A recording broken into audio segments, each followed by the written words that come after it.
That is a long story. It started way back in 1982 when I was expecting our second child, and the doctors found that I have stenosis, heart disease, and I had to stay in hospital for more than 6 months when I was receiving our daughter. My name is Caroline Assyrian Lydia.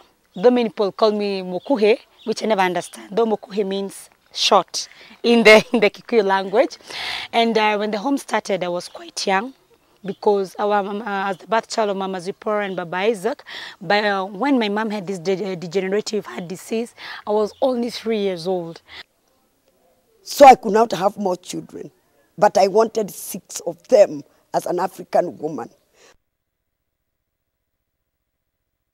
In December of the same year, that is when I told God, that is in 1984, I would like to help a child who does not have a mother or a child who does not have food as my appreciation of my healing.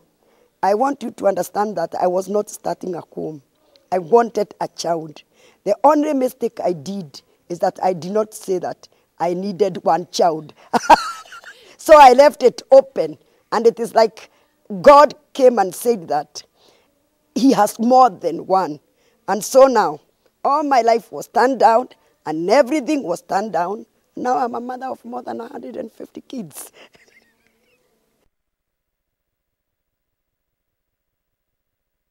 When I was around 5 years old, my mom brought in a child to the home. Her name was Wanjiko. Currently, she's a teacher at the school. She brought her into the house.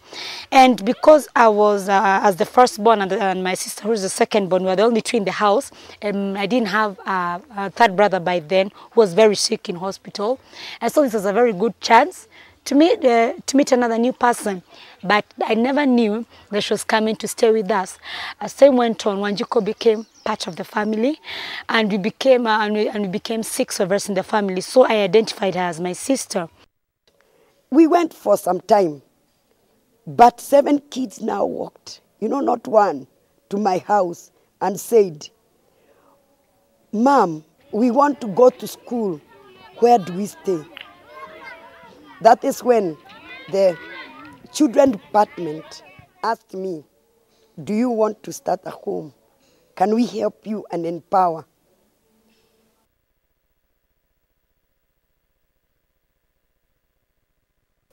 When I came here, people thought that I was so crazy. Soon I could not rent anymore because my husband's salary could not afford. And that is when I asked my husband to give me his land and start again. And I came and I built a very big mud house and began again. They thought that woman must really be crazy. But I thank God for my husband, who believed in me. Even though I was coming out with the craziest ideas, he still gave me his land. Yeah. That's when it dawned on me that surely my parents have really changed their lives. But then I was only in class 6. And when you're young, some changes are not that difficult to adjust to. So when we came to the married house, and sometimes it was so hard for me to understand what was going on. But my mom made us understand that why she's doing that as a thanksgiving to God. And also it helped me accept new children into our family. They're not of my blood, we are not born together, but I accepted them as part of my family.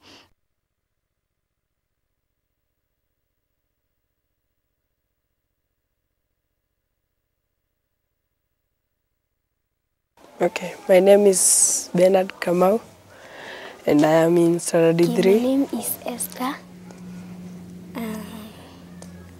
I came in Huruma in 2003. My name is Damaris Wangare. My name is Zipporah Wanjiko. My name is James Ndoti. I came here in Huruma in My name is Martin Getau. I am 17 years old. And when my mother died, it is when I come to Huruma. Martin was a street boy. You know me, Once I was a street boy. A street boy? Yeah. Can you tell me what that was like?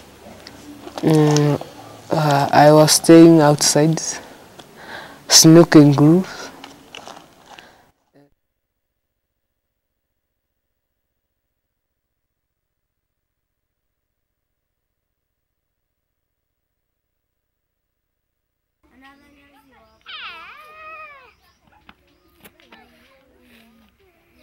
The greatest joy is to see that they have grown.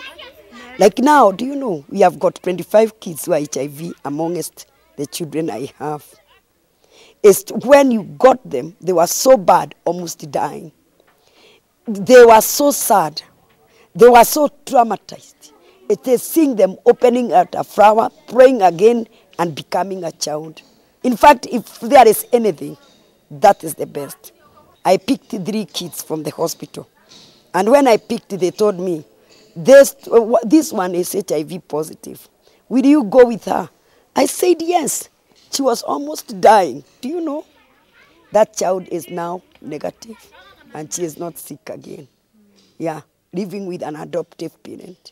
We give them medicine and we give them love because they need just to be accepted.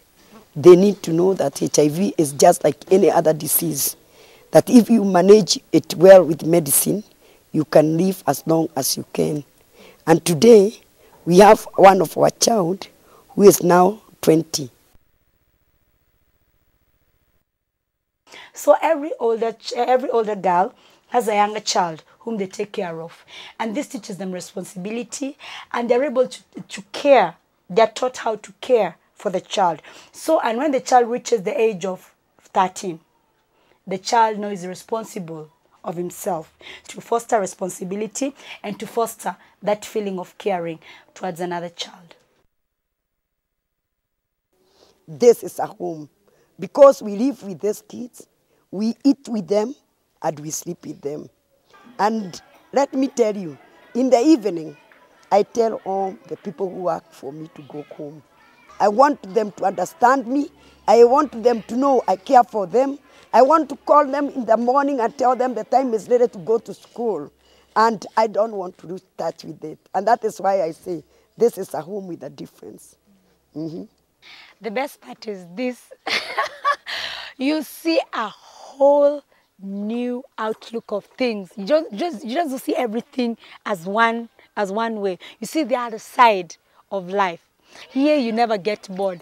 And sometimes we enter into squabbles, sometimes we enter into arguments like in any other normal family. But the thing that makes me happy is that we'll never get bored. And I always have somebody whom I can talk to. I always have a sister whom I can help, and I always have a sister who can help me. But I won't change anything.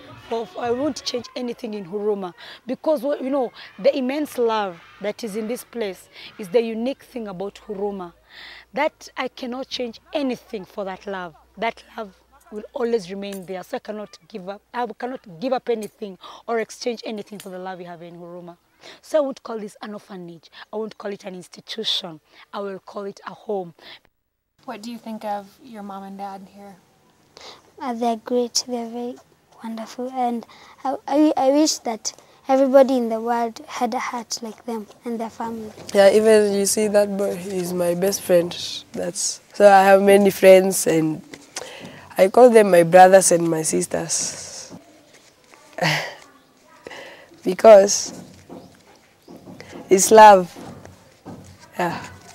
What do you think, Mama Zipporah and Papa Kamau? Why do you call them mom and dad? I like them because they are my